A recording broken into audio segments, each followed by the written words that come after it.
Therefore, this is very clear that the central leadership of the BJP has planned to topple the government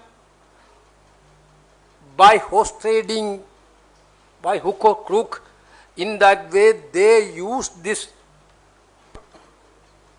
Pegasus software to topple that government. That is why Kharge ji have mentioned not only in Karnataka, in Madhya Pradesh also same thing might happen. No, it is very shocking that the personal security person of former Prime Ministers, Mr. Devagowda, his phone also has been tapped. There is a simple question before the country now: who is safe in this country?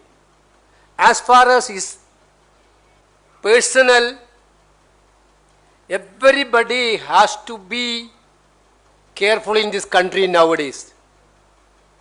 There is no privacy.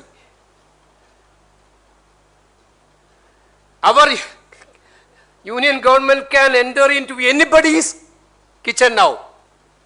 Even bedroom. Even bedroom. Even bathroom also. Therefore, this is not a simple issue. Government can't run away from answering these questions. Now there are pertinent questions before the country. This Modi government cannot run away from these questions. What happened yesterday, Rajya Sabha? Minister has given a statement which has been actually contradictory to the statement which had been given in 2019. Then Minister of IT. Our submission is that government has to come forward for an open discussion. If they are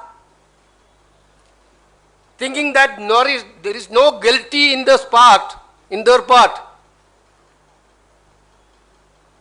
why don't they announce a judicial inquiry under the Supreme Court monitoring?